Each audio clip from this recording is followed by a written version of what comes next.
주기도문을 왜 매일 낭독해야 할까요? 당신은 오늘 기도하셨나요? 기도는 하고 싶은데 막상 무엇을 어떻게 말해야 할지 몰라 입술을 떼지 못하고 시간을 흘려보낸 적 아마 한두 번이 아니셨을 겁니다. 혹은 기도는 했지만 마음은 여전히 불안하고 기도를 마쳤음에도 속은 더 혼란스러웠던 날도 있으셨을 겁니다.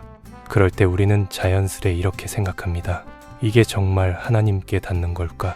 내가 드린 이 말들이 정말 응답으로 돌아올 수 있을까? 하지만 예수님은 우리에게 주셨습니다. 단 한편의 완전한 기도, 바로 주기도문입니다. 우리는 이 기도를 너무 익숙하게 알고 있죠. 어릴 적부터 외워왔고 예배 끝마다 습관처럼 암송해왔습니다. 하지만 그 익숙함이 오히려 이 기도의 놀라운 능력을 잊게 만들었습니다. 주기도문은 단순한 형식의 기도문이 아닙니다. 이 주기도문을 매일 낭독하는 것만으로도 많은 이들의 삶이 조금씩 그러나 분명하게 달라지기 시작했습니다. 주기도문은 하나님의 호흡에 맞춰 살아가는 리듬을 회복시켜주는 기도입니다. 숨이 가쁠수록 더 깊이 들이마셔야 하듯 삶이 고단하고 마음이 흐트러질수록 이 기도를 매일 매 순간 들여다봐야 합니다. 오늘 우리가 함께 나눌 이야기는 바로 그 주기도문을 매일 낭독하며 실제로 벌어지는 기적 같은 변화들에 관한 것입니다. 그저 조용히 하루에 한 번 이 기도를 입술로 따라했을 뿐인데 그 반복 속에서 하나님은 놀라운 일을 행하셨습니다. 지금부터 하나씩 나눠보겠습니다. 당신도 이 기도를 따라 낭독하는 것만으로 얼마나 놀라운 영적 변화가 시작되는지 깊이 공감하게 되실 겁니다. 이 영상이 더 많은 분들에게 전해져 하나님의 말씀 안에서 위로와 평안을 누릴 수 있도록 좋아요를 한번 눌러주세요. 그 작은 손길 한 번으로 한 영혼을 하나님의 품으로 이끄는 통로가 될 수 있습니다. 그럼 시작하겠습니다. 첫 번째, 하루를 시작하는 불안이 사라지고 평안이 채워집니다. 아침에 눈을 떴을 때 마음이 무거운 날이 있습니다. 자는 동안 몸은 쉬었지만 마음은 계속 무언가를 붙잡고 있었던 것처럼 아직 하루는 시작도 안 했는데 벌써 마음은 하루치 짐을 다 지고 있는 그런 아침. 그럴 때 조용히 눈을 감고 하늘에 계신 우리 아버지여, 이 한 문장을 입으로 낭독해 보는 겁니다. 그러면 신기하게도 그 순간부터 마음의 분위기가 달라지기 시작합니다. 왜일까요? 왜 이 짧은 문장이 그토록 무거웠던 아침의 공기를 부드럽고 맑게 바꿔놓는 걸까요? 그 이유는 단순합니다. 이 기도는 내가 만든 문장이 아니라 예수님이 내게 주신 하나님의 언어이기 때문입니다. 주기도문은 나의 불안한 언어가 아닌 하나님의 평안이 담긴 문장입니다. 내 감정에 휘둘리는 말이 아니라 변함없는 진리를 따라가는 기도입니다. 이 기도 속에는 하나님이 누구신지, 내가 누구인지, 무엇을 먼저 구해야 하고 어디에 소망을 두어야 하는지 이미 질서 있게 정돈되어 있습니다. 그래서 우리가 이 기도를 따라 낭독할 때마다 혼란스럽던 마음이 정돈되고 잡생각에 휘둘리던 영혼이 하나님의 품 안으로 다시 돌아오게 되는 것입니다.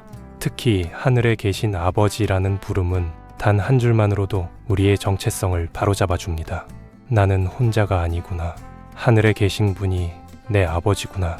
그 고백 하나가 어제의 무너진 마음을 일으키고 오늘의 혼란을 잠재우며 내일에 대한 막연한 두려움을 조용히 가라앉혀 줍니다. 그리고 놀랍게도 그 기도를 매일 아침마다 반복하게 되면 점점 마음이 견고해집니다. 어제 불안했던 문제가 오늘은 덜 무섭게 느껴지고 작은 일에도 흔들리던 감정이 어느새 단단하게 자리를 잡아갑니다. 이건 단지 심리적인 위로의 효과가 아닙니다. 하나님이 말씀으로 우리 안에 실제로 평안을 심어주시는 은혜의 역사입니다. 요한복음 14장 27절에서 예수님은 이렇게 말씀하셨습니다. 평안을 너희에게 끼치노니 곧 나의 평안을 너희에게 주노라. 내가 너희에게 주는 것은 세상이 주는 것 같지 아니하니라. 너희는 마음에 근심도 말고 두려워하지도 말라. 이 말씀 속의 평안은 세상의 평온함과는 다른 차원입니다. 내 상황이 바뀌지 않아도 내 마음이 먼저 조용해지는 기적, 그게 바로 하나님의 평안입니다. 아침마다 주기도문으로 하루를 여는 사람은 더 이상 어제의 불안에 발목 잡히지 않습니다. 오늘 하루를 하늘의 질서와 하나님의 이름으로 시작하는 사람은 이미 승리의 시작점에 서 있는 것입니다. 이렇게 주기도문은 우리의 시선을 땅에서 하늘로 들어올려주며 마음의 혼란 대신 평안을 심어줍니다. 그런데 그 평안은 아침에만 필요한 것이 아닙니다. 오히려 많은 사람들이 가장 힘들어하는 순간은 하루를 마무리하는 밤일지도 모릅니다. 이제 그 밤에 벌어지는 또 다른 기적에 대해 이야기해 보겠습니다. 두 번째, 불면증과 염려가 줄어듭니다. 밤은 누구에게나 깊고 조용한 시간입니다. 하지만 그 고요함이 때로는 더 큰 부담이 되곤 합니다. 몸은 피곤한데도 생각은 쉬지 못하고 눈을 감아도 마음은 깨어 있습니다. 낮 동안 밀려났던 걱정들이 어둠과 함께 천천히 고개를 들고 올라옵니다. 내일 병원 진료 결과는 어떻게 나올까? 다음 달 카드값은 어떻게 감당하지? 우리 아이는 왜 저렇게 변했을까?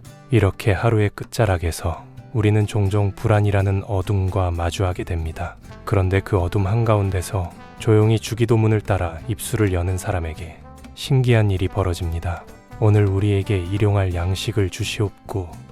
이 짧은 문장을 마음에 담는 순간 그날 하루에 복잡했던 생각이 하나님의 질서 아래로 정리되기 시작합니다. 이 기도는 말해줍니다. 너는 오늘만 살아도 괜찮다. 내일의 양식은 하나님이 내일 주실 것이다. 이 구절을 따라 읽다 보면 내일을 향한 조급함이 가라앉고 아직 오지 않은 시간에 대한 두려움이 서서히 그 힘을 잃습니다. 예수님이 주신 이 기도는 내일을 미리 걱정하지 않아도 된다는 안식을 주고 하루치 은혜만으로도 충분히 살아갈 수 있다는 하나님의 신실하신 약속을 우리 마음에 새겨줍니다. 그리고 이어지는 이 고백, 우리를 시험에 들게 하지 마시옵고 다만 악에서 구하옵소서. 이 문장은 잠들기 전 당신의 영혼을 지켜주는 방패이자 눈에 보이지 않는 두려움과 불안으로부터의 피난처입니다. 밤이 되면 우리 안의 연약함이 더 쉽게 드러납니다. 마음속에 자리한 상처, 용서하지 못한 감정, 내 자신을 탓하는 목소리, 이 모든 것이 바로 악한 시험입니다. 그러나 이 기도를 드리는 순간 나는 그 모든 어둠을 혼자 감당하지 않게 됩니다. 다만 악에서 구하옵소서. 이 한 줄은 내 힘으로 감당할 수 없는 모든 마음을 하나님께 온전히 맡겨드리는 신뢰의 고백이 됩니다. 마치 어린아이가 아버지 품 안에서 잠들 듯 주기도문은 내 영혼을 그분의 평안 속으로 눕게 합니다. 기도는 단지 생각을 정리하는 시간이 아닙니다. 하나님의 질서와 권세가 내 안에 들어오는 통로입니다. 그리고 그 질서와 권세는 혼란스러운 마음을 다스리고 불안한 생각을 멈추게 하며 가장 깊은 곳의 두려움까지 덮어버립니다. 그래서 주기도문은 불안에 잠 못 이루는 밤마다 우리 영혼을 살려내는 가장 깊은 하늘의 응급 처방이 됩니다. 많은 이들이 간증합니다. 매일 밤 이 기도를 낭독한 후 눈을 감는 시간이 달라졌다고. 이전에는 뒤척이며 염려의 무게를 쥐고 잠들었지만 이제는 기도와 함께 평안의 이불을 덮고 잠드는 것 같다고 말입니다. 하나님은 말씀하십니다. 수고하고 무거운 짐진 자들아, 다 내게로 오라. 내가 너희를 쉬게 하리라. 고요한 밤 주기도문을 입술로 따라 고백할 때 염려가 줄고 불면이 가라앉고 하나님의 평안이 나를 덮습니다. 그 은혜를 경험한 사람은 알게 됩니다. 기도를 시작한 것이 아니라 하나님의 품으로 돌아간 것이었다는 사실을요. 세 번째, 기도의 문이 열리기 시작합니다. 기도를 하고 싶긴 한데 막상 무릎 꿇으면 무슨 말을 해야 할지 모르겠어요. 신앙생활을 오래 했어도 기도는 여전히 어렵고 어색하다고 말하는 분들이 많습니다. 이유는 간단합니다. 우리가 기도를 내가 뭔가를 해야 하는 일로 생각하기 때문입니다. 무엇을 말해야 하는지, 어떤 순서로 해야 하는지, 내 말이 제대로 정리됐는지, 하나님께 괜한 말을 하지 않았는지까지 걱정하다 보면 기도는 점점 부담이 되고 맙니다. 하지만 그 부담을 가볍게 무너뜨리는 기도, 기도의 문을 열어주는 열쇠 같은 기도가 있습니다. 바로 예수님이 친히 주신 주기도문입니다. 주기도문은 기도의 초보자에게는 기도하는 방법을 가르쳐주는 교본이고, 기도에 익숙한 이들에게도 주기도문은 길을 잃지 않도록 중심을 바로 세워주는 영적 나침반이 됩니다. 처음에는 그저 따라 읽는 정도로 시작합니다. 하늘에 계신 우리 아버지여, 이름이 거룩히 여김을 받으시오며. 그런데 참 이상하죠. 그 기도를 매일 꾸준히 단순히 소리내어 낭독하기만 했는데 어느 순간부터 내 입에서 내 말이 터져나오기 시작합니다. 주기도문 한 문장을 읽고 나면 그 문장에 대한 내 마음의 기도가 흘러나오기 시작합니다. 예를 들어, 뜻이 하늘에서 이룬 것 같이 땅에서도 이루어지이다라고 고백하다 보면 자연스럽게 속으로 이렇게 말하게 됩니다. 하나님, 제 삶에도 그 뜻을 보여주세요. 제가 지금 고민하는 이 결정 속에서도 하나님의 뜻을 분별할 수 있게 해주세요. 이건 억지로 짜낸 말이 아닙니다.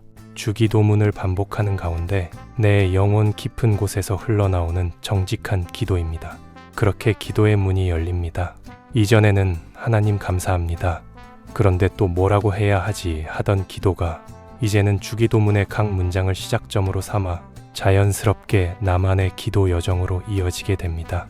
예수님은 마태복음 6장에서 중엄부언하지 말고 외식하지 말고 골방에서 조용히 기도하라고 말씀하셨습니다. 그 말씀을 주신 직후 그분은 우리에게 이렇게 기도하라며 주기도문을 주셨습니다. 이 말은 곧 우리가 기도를 잘해야 한다는 부담을 가질 필요가 없다는 것입니다. 하나님은 우리가 완벽한 언어로 기도하기를 원하시지 않습니다. 그보다는 진심으로 날마다 정직하게 다가오기를 원하십니다. 그리고 그 진심의 기도는 주기도문을 입술로 반복하는 가운데 점점 더 풍성하게 피어납니다. 처음엔 기도가 어색해서 이 기도를 읊조렸지만 어느새 이 기도 하나로 인해 내 기도 전체의 흐름이 바뀌는 것입니다. 주기도문은 하나님과의 대화에 진입할 수 있는 문입니다. 그 문을 매일 열다 보면 기도는 더 이상 부담이 아니라 삶의 리듬이 되고 숨결이 됩니다. 그리고 놀랍게도 주기도문으로 기도의 문이 열리기 시작하면 어느새 나의 기도는 나만을 위한 간구를 넘어서 타인을 위한 중보, 하나님의 나라를 향한 열망, 세상을 향한 하나님의 시선에 동참하는 기도로 자라가기 시작합니다. 그 시작은 정말 단순했습니다. 하늘에 계신 우리 아버지여. 그 한 줄에서 모든 것이 열렸습니다. 기도의 문이 열리면 비로소 우리는 하나님과 가까워지고 그분의 음성과 마음을 더 분명하게 느낄 수 있게 됩니다. 그리고 그때 기도의 핵심에서 아주 중요한 변화 하나가 시작됩니다. 바로 내가 누구인가를 다시 깨닫는 것입니다. 기도를 통해 우리는 다시금 하나님이 우리를 자녀로 부르셨다는 그 가장 놀랍고 위대한 정체성을 받아들이게 됩니다. 네 번째, 영적 공격 앞에서 방어력이 생깁니다. 신앙생활을 하다 보면 설명하기 어려운 이상한 하루를 마주할 때가 있습니다. 별일도 아닌데 마음이 거슬리고 사람의 말 한마디에 상처가 깊게 박히고 잘 이어지던 일들이 갑자기 어긋나기 시작합니다. 그럴 때 우리는 말합니다. 오늘 하루 종일 뭔가 이상하네. 괜히 혼란스럽고 마음이 무거워. 하지만 그 모든 이상함 뒤에는 성경이 분명히 말하는 한 실체가 있습니다. 악한 자, 우리를 넘어뜨리기 위해 끊임없이 틈을 노리는 사탄의 시험입니다. 예수님은 제자들에게 기도를 가르치시면서 그 마지막 부분을 이렇게 마무리하셨습니다. 우리를 시험에 들게 하지 마시옵고 다만 악에서 구하옵소서. 이 구절은 그저 겸손한 자세의 표현이 아닙니다. 이것은 명백한 영적 전쟁의 선포이자 하나님의 보호 아래 들어가는 믿음의 선언입니다. 이 기도를 매일 반복하며 입술로 낭독한다는 것은 매일의 삶을 영적 전쟁터로 인식하고 그 전장 속에서 하나님께 나의 방어를 위탁하는 행위입니다. 기도 없는 사람은 생각보다 쉽게 무너집니다. 분명히 믿음이 있다고 생각했는데 상황이 조금만 흔들리면 짜증과 불평이 먼저 터져나오고 사람과 상황을 향한 분노가 하나님에 대한 불신으로 번져버리기 때문입니다. 그런데 주기도문을 매일 드리는 사람은 미리 선을 긋습니다. 주님, 오늘도 나를 시험에 들게 하지 마시옵고 악한 자의 손길로부터 구하여 주시옵소서. 이 고백을 매일 드리는 사람은 불현듯 찾아오는 마음의 공격 앞에서 훨씬 더 빠르게 깨어납니다.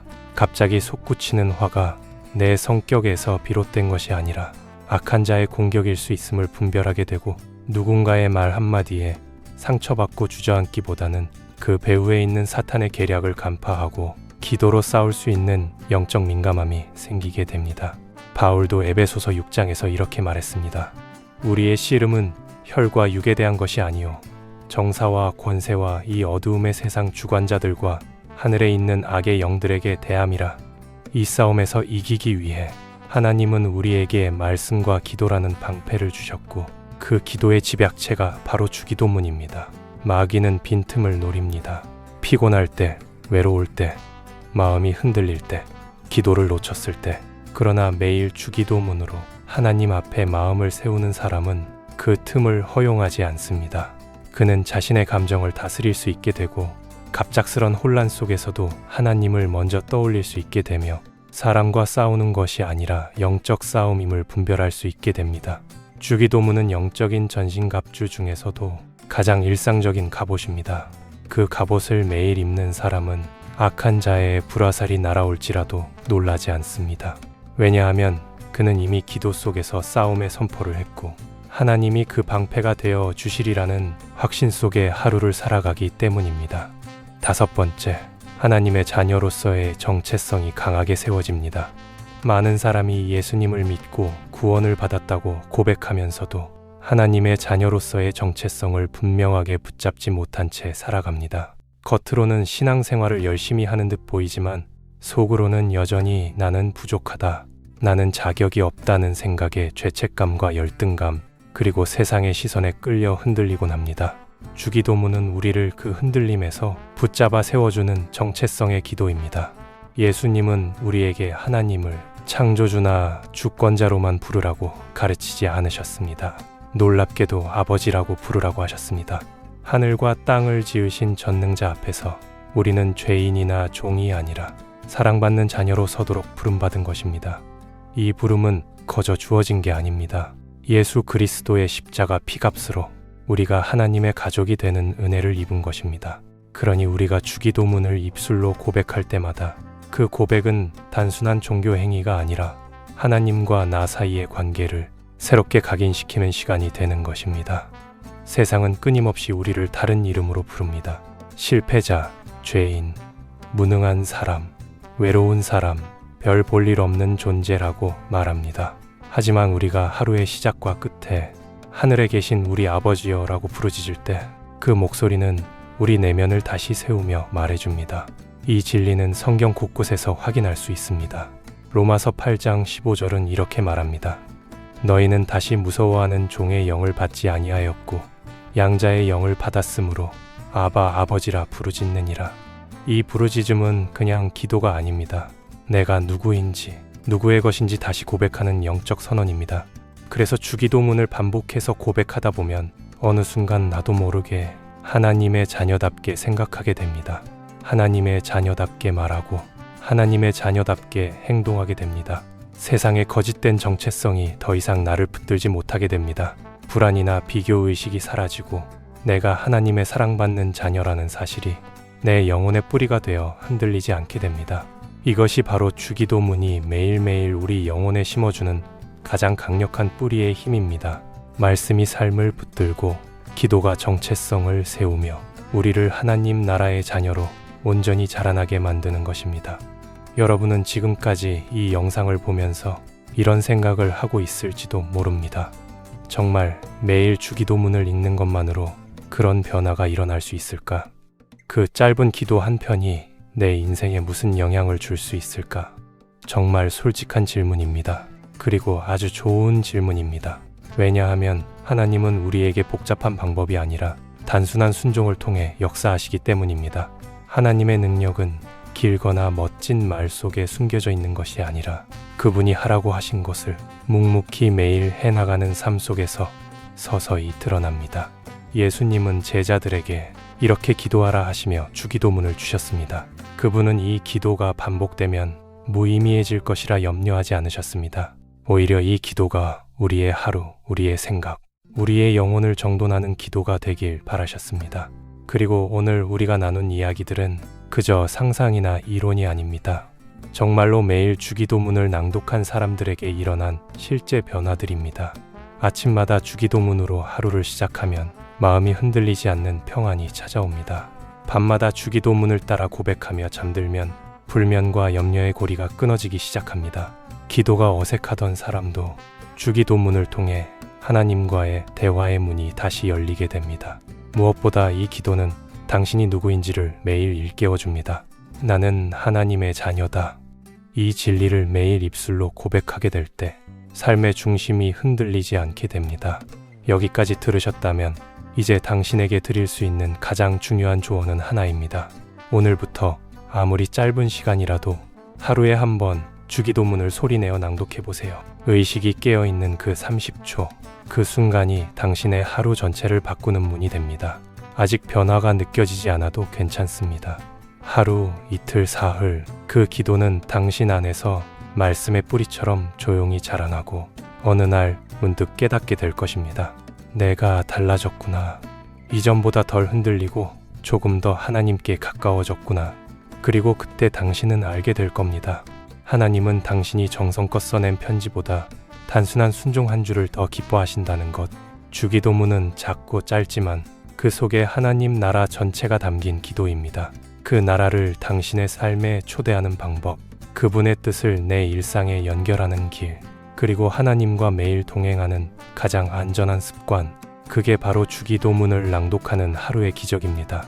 오늘 밤 아니면 내일 아침 작은 목소리로 다시 시작해보세요. 하늘에 계신 우리 아버지여. 그 한 줄에서 하나님의 기적은 다시 시작됩니다.